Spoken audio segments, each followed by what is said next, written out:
जय श्री कृष्णा। जात पात पूछे नहीं कोई, हरि को भजै सो हर को होई। प्राचीन समय में एक सदन नाम के कसाई थे। बचपन से ही हरि नाम संकीर्तन में उनकी रुचि थी। स्वभाव इतना दयालु कि जीव वध से ही उनका शरीर कांपने लग जाता था। लेकिन क्या करें, जाति से कसाई होने के कारण मांस बेचना उनका प्रमुख रोजगार था।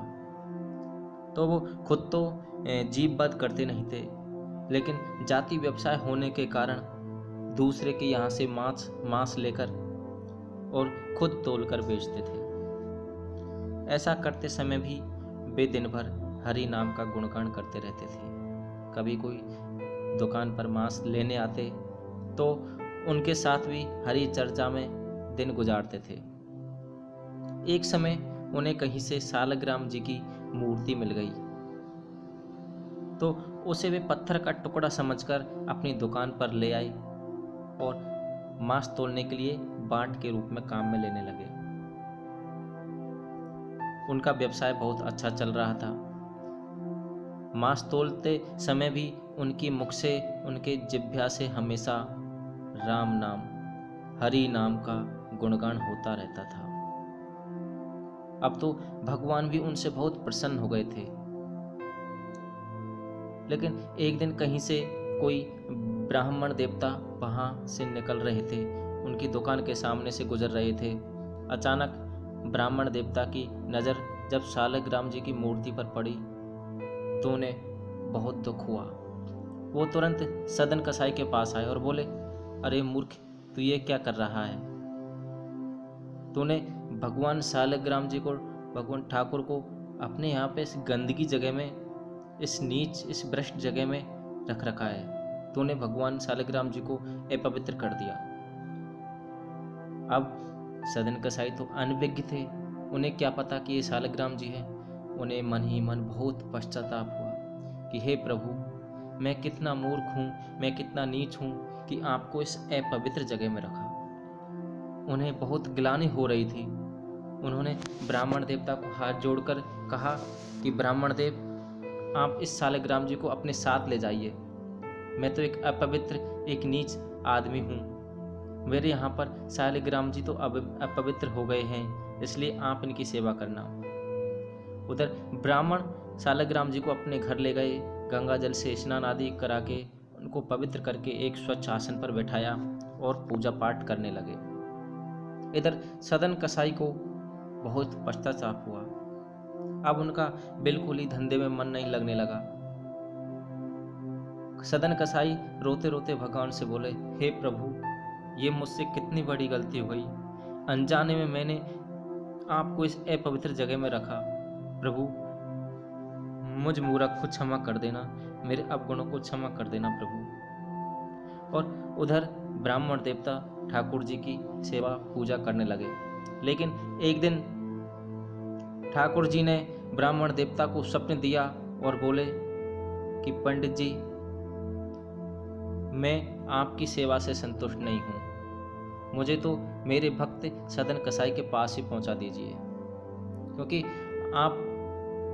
क्योंकि आपका जो सेवा चाकरी करते हैं वो बदले की भावना से करते हैं।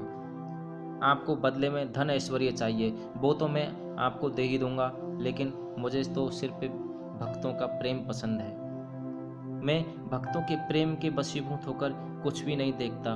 मैं उनके झूठन खाने के लिए भी तैयार हो जाता हूँ, चाहे वो कैसी ही परिस्थिति में रहे। मुझे तो बस प्रेमी भक्तों का संग चाहिए।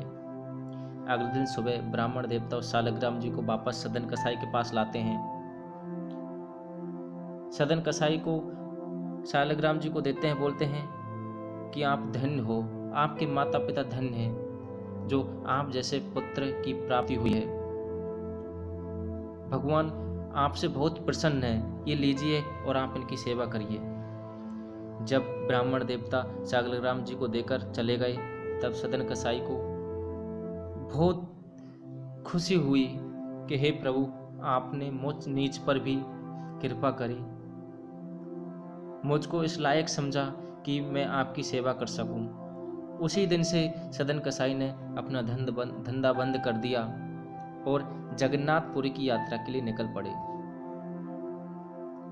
रास्ते में एक गृहस्थ के घर में रुके।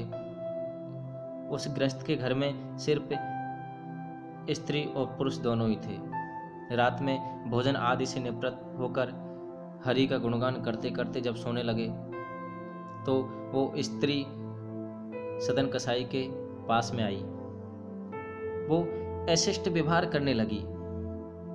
उसके मन में कामुकता थी। वो उनको अपने बंधन में बांधना चाहती थी, लेकिन जो हरि को भजते हैं उन पर किसी प्रकार का भी जादू नहीं चल सकता।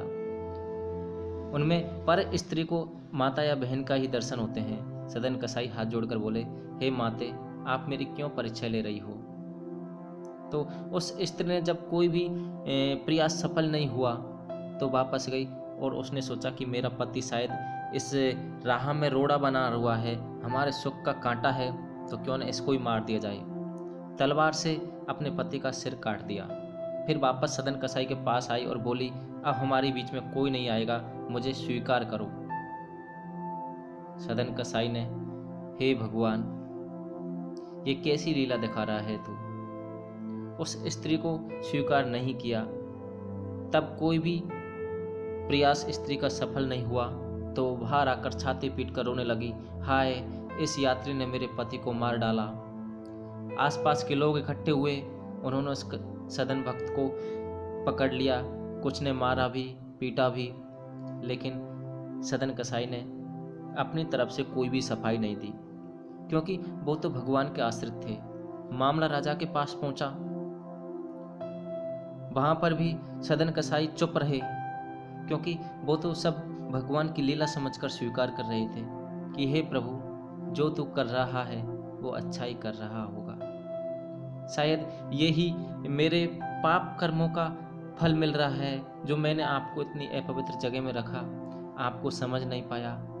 ये सजा तो मेरे लिए बहुत कम है। और सदन कसाई चुप रहे।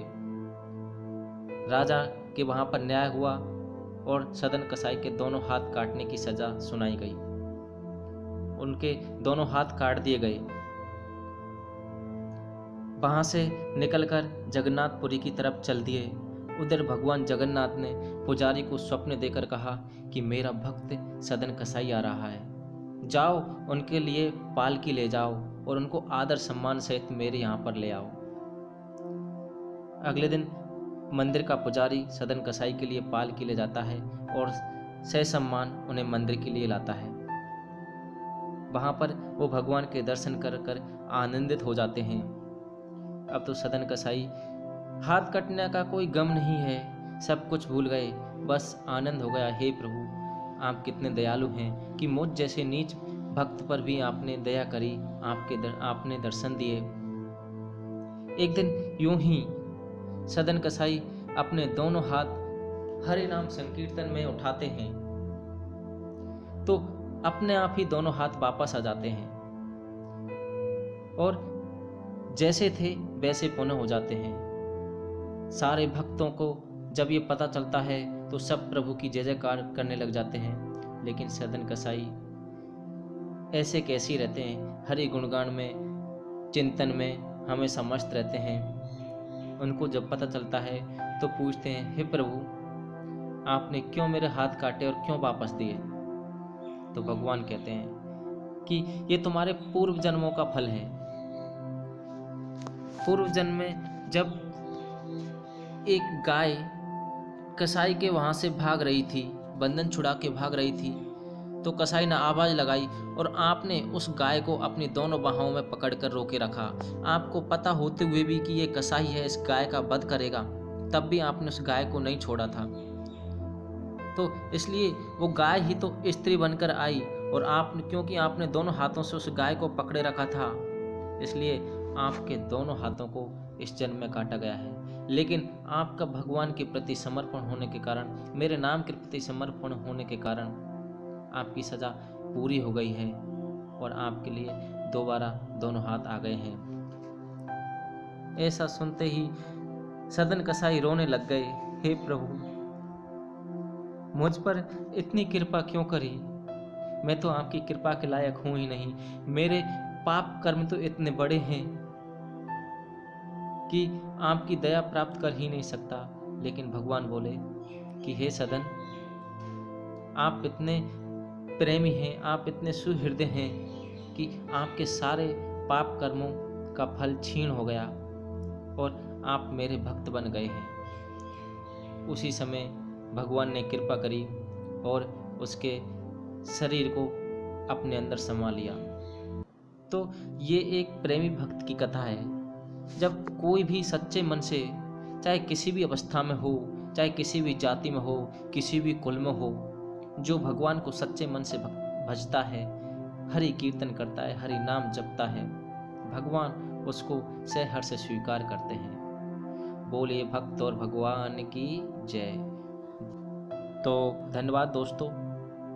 आपको अगर हमारी कहानी, एक हरि चर्चा, हरि भक्त की कथा अच्छी लगी हो तो कृपया हमारे चैनल को ज़्यादा से ज़्यादा सब्सक्राइब करें, जिससे कि आपको ऐसे ही कथा प्रवचन समय समय पर मिलते रहें। धन्यवाद। जय श्री कृष्ण।